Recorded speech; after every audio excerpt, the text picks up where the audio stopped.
One of the disease processes that we need to look for when we're evaluating a patient for reflux or difficulty swallowing is one called achalasia. Achalasia is a motility abnormality of the esophagus and lower esophageal sphincter that very commonly can masquerade as reflux disease. By that I mean patients may initially present with difficulty swallowing and may get treated sometimes for years as if they had reflux disease when in fact that's not what they have.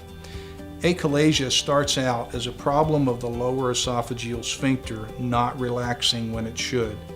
When we swallow, that valve needs to open and allow food to pass in the stomach. If it doesn't open, it presents a locked door to what was just swallowed, and the food and saliva hit an obstruction, and it may take minutes or hours for that to empty into the stomach, and in fact in some cases it may not empty at all until the patient regurgitates the contents. That regurgitation of retained food and saliva and liquids in the esophagus is what may fool a physician into thinking that that patient has reflux disease, because that didn't come up from the stomach, it came from the esophagus.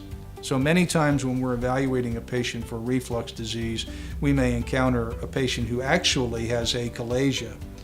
We also know that patients who have had reflux disease for many years might develop achalasia on top of that. There are some known causes of achalasia, such as trypanosomiasis, which is a parasitic disease. It's not terribly common in this country at all. We think most of the achalasia patients may develop as a result, say, of a viral illness, what we call a neurotrophic virus, a virus that affects nerves, those nerves being the ones that control relaxation of the esophagus muscles and the lower esophageal sphincter. So we don't focus much on the treatment of the cause of achalasia. What we focus on is the management of the end stage. If it's the muscle that won't relax, then what we really need to do is help the muscle relax. That can be done by injecting medications like Botox. Botox will paralyze the muscle. The problem with that is Botox is very temporary, and it generally isn't going to give long-term help particularly to a younger patient, and would have to be repeated over a period of years and generally isn't highly effective. We also can dilate that muscle with a very large balloon, large enough that we can shred the muscle fibers apart and disable that lower esophageal sphincter on a permanent basis so the patient can swallow better. We can also go down with an endoscope into the esophagus, get into the wall of the esophagus, and cut that muscle without doing a surgical procedure. That goes by the name of POEM, P-O-E-M. That's a per-oral endoscopic myotomy, and that requires a specialized center at this time, in our area at least, to perform that. We have a colleague at Emory to whom we send patients when that's appropriate. Unfortunately, that procedure carries with it a fairly high risk that the patient will have significant acid reflux once that valve has been destroyed.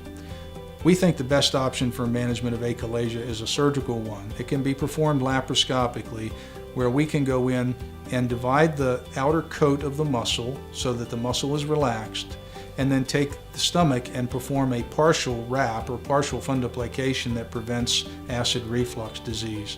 Typically, the results of that surgery are immediate, they're very good, and very long-lasting. So it is considered the treatment of choice for most patients with achalasia.